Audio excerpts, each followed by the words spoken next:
మన తెలంగాణలో మొట్టమొదటి ఫ్యాక్టరీ అవుట్లెట్ మన ముకుంద జ్యువెలర్స్ లో లైట్ వెయిట్ ఆభరణాలు కలెక్షన్స్ ఎన్నెన్నో అన్ని జ్యువెలరీస్ పై VA కేవలం 2-12% మాత్రమే. విచ్చేయండి ముకుంద జ్యువెలర్స్. S-400 గగనతల రక్షణ వ్యవస్థలను మరికొన్ని సమకూర్చుకోవడంపై భారత్ దృష్టి సారించింది. ఇప్పటికే రష్యాతో చర్చలు మొదలైనట్లు సమాచారం. ఈ విషయాన్ని రష్యా రక్షణ శాఖ వర్గాలు ధృవీకరించాయి.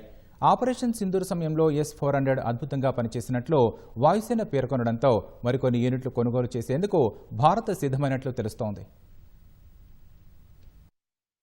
S-400 గగనతల రక్షణ వ్యవస్థ ప్రత్యర్థి క్షిపణులను అడ్డుకోవడమే కాకుండా వాటిని ధ్వంసం చేసే సామర్థ్యం కలిగి ఉంది. ఆపరేషన్ సింధూర్ వేళ ఈ రక్షణ వ్యవస్థ పాకిస్తాన్ను కాళ్ల బేరానికి వచ్చేలా చేసింది. దాయాదికి మళ్లీ కంటిమీద కునుకు లేకుండా చేసే మరో విషయం వెలుగులోకొచ్చింది. మరిన్ని S-400 గగనతల రక్షణ వ్యవస్థల కొనుగోలు కోసం భారత్ చర్చలు జరుపుతున్నట్లు రష్యా రక్షణ శాఖ వర్గాలు చెప్పినట్లు మాస్కో అధికారిక న్యూస్ టాస్ పేర్కొంది. భారత్ ఇప్పటికే S-400లను వాడుతోందని, మరిన్ని యూనిట్ల కోసం చర్చలు జరుపుతున్నట్లు రష్యా మిలిటరీ టెక్నికల్ కోఆపరేషన్ అధిపతి షుగయేవ్ తెలిపారు. పెరుగుతున్న చైనా సైనిక సామర్థ్యాన్ని ఎదుర్కొనేందుకు భారత్ 2018లో $5.5 బిలియన్ విలువ చేసే 5S-400 గగనతల రక్షణ వ్యవస్థల కొనుగోలు కోసం రష్యాతో ఒప్పందం చేసుకుంది. ఉక్రెయిన్ యుద్ధం సహా ఇతర కారణాలతో వాటి సరఫరా ఆలస్యమైంది. ఇప్పటి వరకు 3 యూనిట్లు అందించిన రష్యా మిగతా 2 2026, 2027లో బట్వాడా చేయనున్నట్లు తెలిపింది.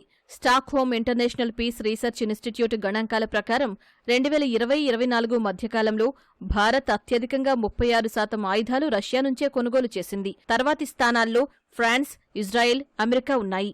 రష్యా నుంచి ఆయుధాలు కొనుగోలు చేయకూడదని అమెరికా తీవ్రంగా ఒత్తిడి చేస్తున్నప్పటికీ భారత్ ఏమాత్రం తలొగ్గలేదని రష్యా విదేశాంగ మంత్రి సెర్గీ లావ్రోవ్ అభినందించారు.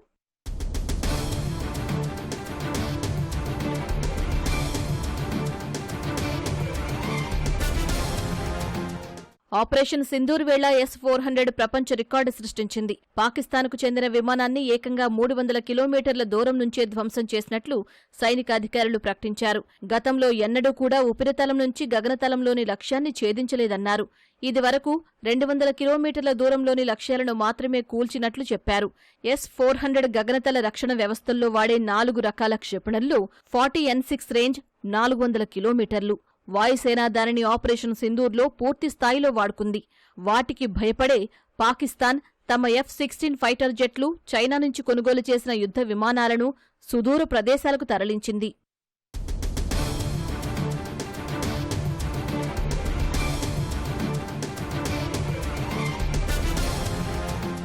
సుదీర్ఘకాలంగా వ్యూహాత్మక భాగస్వాములైన భారత్, రష్యాలు అనేక రక్షణ ప్రాజెక్టుల్లో పరస్పరం సహకరించుకున్నాయి. రష్యాకు చెందిన T-90 ట్యాంకులు, సుఖోయ్ 30 MKI భారత్లోనే లైసెన్స్డ్ ప్రొడక్షన్ చేస్తున్నారు. మాస్కో నుంచి MiG-29 ఫైటర్ జెట్లు, కమో హెలికాప్టర్లు, ఎయిర్క్రాఫ్ట్ క్యారియర్ INS విక్రమాదిత్యను అందుకుంది. AK-203 రైఫిల్స్, బ్రహ్మోస్ క్షిపణులను భారత్లోనే తయారు చేస్తున్నారు.